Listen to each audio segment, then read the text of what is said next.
Hi friends, welcome back to our channel. ఈరోజు మనం ఒక పేపర్ మీద మార్క్ చేసుకోవాలి. మన blouse length and width length and loose ఎలా ఉందో అది మనం ఫస్ట్ ఒక పేపర్ మీద మార్క్ చేసుకుందాం.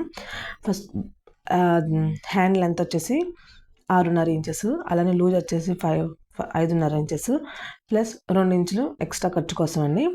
అలా మార్క్ చేసుకున్న తర్వాత చంక డౌన్ వచ్చేసి 3 ఇంచెస్కి మార్క్ చేస్తున్నాను.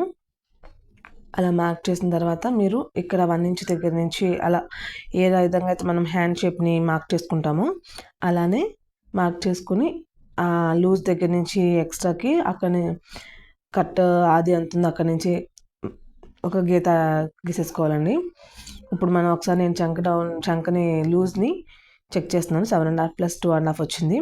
ఇప్పుడు మనం ఎక్స్ట్రా పార్ట్ అంతా కట్ చేసేసుకోవాలండి. మనకు ఆ పేపర్ మీద మార్క్ చేసిన దానికి తర్వాత ఎక్స్ట్రా పార్ట్ ఏదైతే వచ్చిందో దాన్ని మొత్తం మనం రిమూవ్ చేసేసుకుందాము.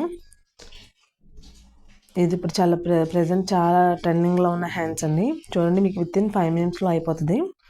హ్యాండ్స్ కటింగ్ అండ్ స్టిచ్చింగ్ చాలా సింపుల్ అండ్ క్విక్గా అయిపోయేదండి. చాలా త్వరగా అయిపోతుంది మీకు. ఒకసారి మీరు కూడా ట్రై చేయండి కుట్టడం. అది అలా హ్యాండ్ కట్ చేసేసుకున్న తర్వాత దాన్ని ఒక పేపర్ మీద పెట్టి మిడిల్ ఫోల్డింగ్ పార్ట్ ఉంటుంది కదా, ఆ ఫోల్డింగ్ పార్ట్కి ఒక పైన 1/2 ఇంచ్ నుంచి మనం కట్ చేసేసుకోవాలి. ఫోల్డింగ్ వైపుకి అలా కట్ చేసేసుకున్నాక మనం ఒక క్లాత్ మీద పెట్టాలండి. ఆ క్లాత్ అనేది అటు ఇటు జరగకోకుండా మనం కరెక్ట్గా అడ్జస్ట్ చేసుకోవాలి. కార్నర్ వైపు నుంచి ఖాళీ ఉంచాలి. సో మీకు వీడియోలో చూడండి, మీకు అర్థమవుతుంది. అది పేపర్ అనేది అటు ఇటు జరగకోకుండా మనం పిన్స్ అటాచ్ చేయాలి. ఆ పిన్స్ అటాచ్ చేసుకుందాం. మీరు ట్రెండీగా కొట్టాలి, మోడల్స్ కొట్టాలి అని అనుకున్న వాళ్ళు ఈ హ్యాండ్స్ని తప్పక ట్రై చేయండి. మీ దగ్గరకు వచ్చే కస్టమర్స్ కూడా చాలా నచ్చుతుంది.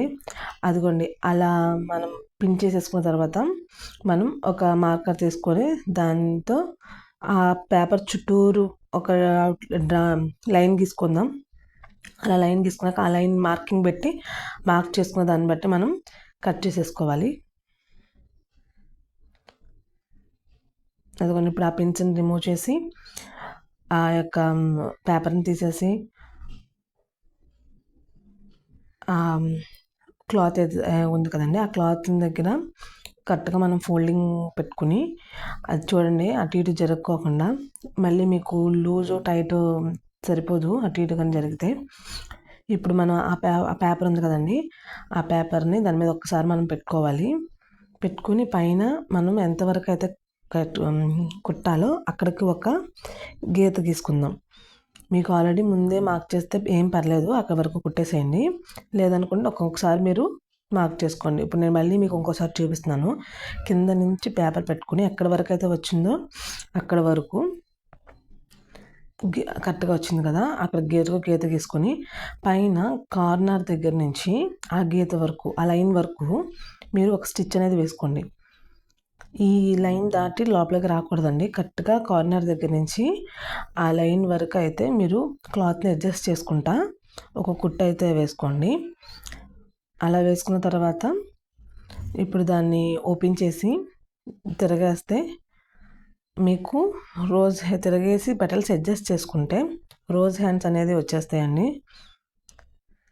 దానికి మీరు లైనింగ్ కరెక్ట్గా తీసుకొని అటాచ్ చేసుకుంటే సరిపోతుంది. అదిగోండి, పెటల్స్ అనేది కరెక్ట్గా అడ్జస్ట్ చేసుకోండి.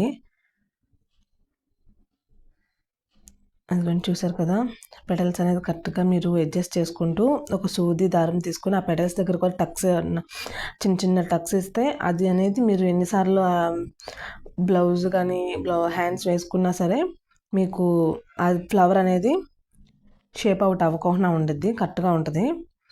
మీరు అందరూ ఒకసారి ట్రై చేయండి ఫ్రెండ్స్. చాలా సింపుల్ మోడల్ అనమాట ఇది. ఫాస్ట్గా కూడా అయిపోయిద్ది, 5 మినిట్స్లో అయిపోతుంది ఫ్రెండ్స్. అదిగోండి, అలా మీరు అడ్జస్ట్ చేసుకుంటూ స్లోగా మీరు కరెక్ట్గా వింటే అది ఫ్లవర్ షేప్లోకి వచ్చేసిద్ది. So this is the final look friends. అది మీరు కరెక్ట్గా పెట్టుకుని ప్లీజ్ సబ్స్క్రైబ్ ఫ్రెండ్స్.